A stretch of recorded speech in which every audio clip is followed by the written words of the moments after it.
వెలుతురు టీవీకి స్వాగతం. నేను సుమలత. మాదాపూర్ అయ్యప్ప సొసైటీలోని శ్రీ చైతన్య కళాశాల ఎలాంటి అనుమతులు లేకుండా నడుపుతున్నారని, వెంటనే ఆ కళాశాల ఇంటర్మీడియట్ బోర్డు అధికారులు వెంటనే మూసివేయాలని అఖిలపక్ష విద్యార్థి సంఘాల ఆధ్వర్యంలో బ్రాంచ్ ముందు ధర్నా నిర్వహించడం జరిగింది. ఈ సందర్భంగా బీసీ సంక్షేమ సంఘం రాష్ట్ర కార్యదర్శి జాజుల లింగం గౌడ్ మాట్లాడుతూ, ఎలాంటి అనుమతులు లేకుండా లక్షల రూపాయలు వసూలు చేస్తూ మౌలిక సదుపాయాలు కూడా కల్పించకుండా విద్యార్థులను ఇబ్బందులకు గురిచేస్తున్నారని అన్నారు. 4 రోజుల క్రితం అయ్యప్ప సొసైటీలోని అక్షర క్యాంపస్లో ఫుడ్ పాయిజన్ అయ్యి దాదాపు 120 మంది విద్యార్థులు అస్వస్థతకు గురయ్యారని అన్నారు. అయినా విద్యాశాఖ అధికారులు ఎందుకు చర్యలు తీసుకోవడం లేదని లింగం గౌడ్ ప్రశ్నించారు.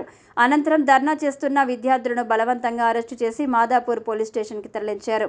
ఈ కార్యక్రమంలో తెలంగాణ స్టూడెంట్స్ అసోసియేషన్ రాష్ట్ర అధ్యక్షుడు Srikanth Yadav, Telangana students political JAC chairman Valigonda Narasimha, BC విద్యార్థి సంఘం రాష్ట్ర కన్వీనర్ వీరబోయిన లింగయ్య యాదవ్, తెలంగాణ స్టూడెంట్స్ పరిషత్ రాష్ట్ర అధ్యక్షుడు బారి అశోక్, బీఆర్ఎస్వి రాష్ట్ర నాయకులు వలమల్ల సూర్యప్రకాష్, మాల మహానాడు రాష్ట్ర అధ్యక్షుడు నామ సైదులు, మామిండ్ల రవి తదితరులు పాల్గొన్నారు. శ్రీ చైతన్య క్యాంపస్ ఎలాంటి పర్మిషన్ లేకుండా ఇష్టరాజ్యంగా నడుపుతా ఉన్నది.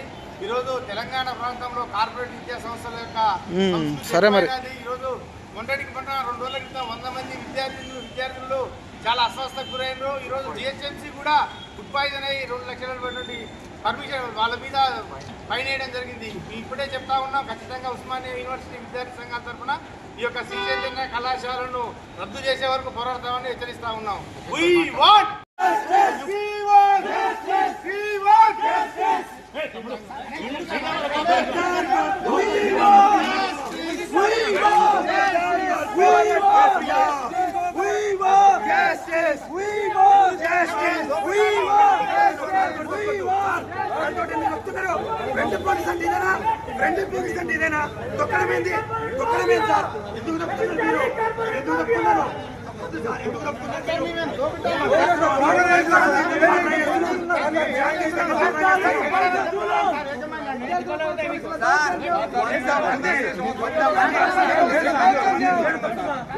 మంది అమ్మాయిలకి ఫుడ్ పాయిజన్ జరిగింది.